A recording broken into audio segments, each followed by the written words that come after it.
L'étude de documents porte obligatoirement sur un troisième chapitre du programme. Là encore, soyez très attentifs aux différentes étapes que je vous propose.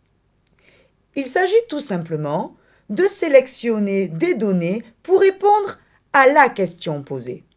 Si cet exercice n'est pas très difficile en soi, c'est un exercice qui est cependant très délicat car il fait appel à vos capacités d'analyse. L'exercice de l'étude de documents ne s'appuie pas explicitement sur les connaissances de cours. Au contraire, cet exercice va mobiliser certains savoir-faire. Généralement, l'étude de documents va avoir lieu en 3 étapes. La première étape, c'est de présenter le document. Le titre, la source, l'année de parution. Attention, l'année de parution peut être différente de la période étudiée. Le type de document, est-ce un diagramme? Est-ce un tableau? L'objectif du document, si celui-ci n'est pas clairement énoncé dans le titre. Par exemple, une table de recrutement permet d'étudier l'origine sociale des individus appartenant à une certaine PCS. Enfin, l'unité qui peut être soit des pourcentages, soit encore des milliers, par exemple. Un document est souvent riche en informations et comporte de nombreuses données. Il va donc falloir sélectionner les bonnes informations. Analysez pour cela ce qui est demandé explicitement dans le sujet avant de passer à la sélection des nombres. Ces nombres vont devoir être lus de manière le plus précise possible. Il faut à ce sujet sélectionner au moins 4 ou 5 nombres qui vont pouvoir être opposés ou se confirmer les uns des autres. Enfin, n'oubliez pas de conclure, ce qui va vous permettre de répondre correctement à la question posée.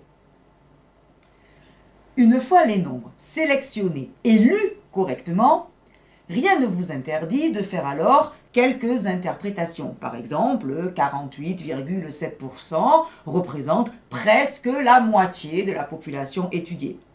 Vous pouvez également faire une évaluation d'un coefficient multiplicateur. Par exemple, une grandeur est presque 3 fois plus importante qu'une autre. Cela ne fera que valoriser votre réponse. Étudions un exemple. Dans tous les cas, il faudra commencer par présenter le document.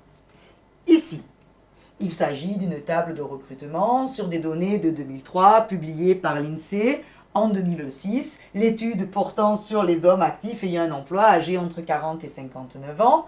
Les nombres sont des pourcentages et présentent l'origine sociale des individus appartenant à une certaine catégorie socio-professionnelle. Dans cet exemple, on nous demande de comparer la situation des cadres et des ouvriers. Attention, il ne s'agit pas de faire l'étude complète de la table de recrutement. Pour répondre à cette question, nous devons nous intéresser aux colonnes correspondantes aux cadres et aux ouvriers, ainsi qu'aux lignes cadres et ouvriers. Dans ce cas, il s'agit ensuite de choisir les bonnes informations. Ici, on voit que 58% des ouvriers avaient un père qui était lui-même ouvrier. Seulement 2% des ouvriers avaient un père cadre. La situation chez les cadres est beaucoup moins évidente puisque 24% des cadres avaient un père qui était lui-même cadre, mais 23% avaient un père ouvrier.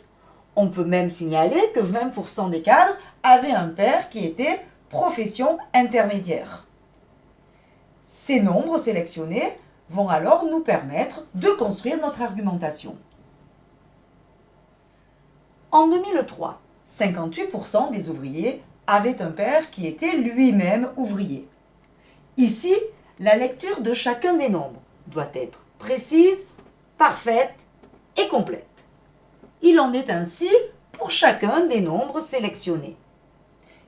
Il ne vous reste plus qu'à conclure. Par exemple, ici, le taux recrutement est fortement marqué chez les ouvriers alors qu'il est beaucoup moins présent chez les cadres. Cet exercice ne doit pas vous prendre plus d'une demi-heure.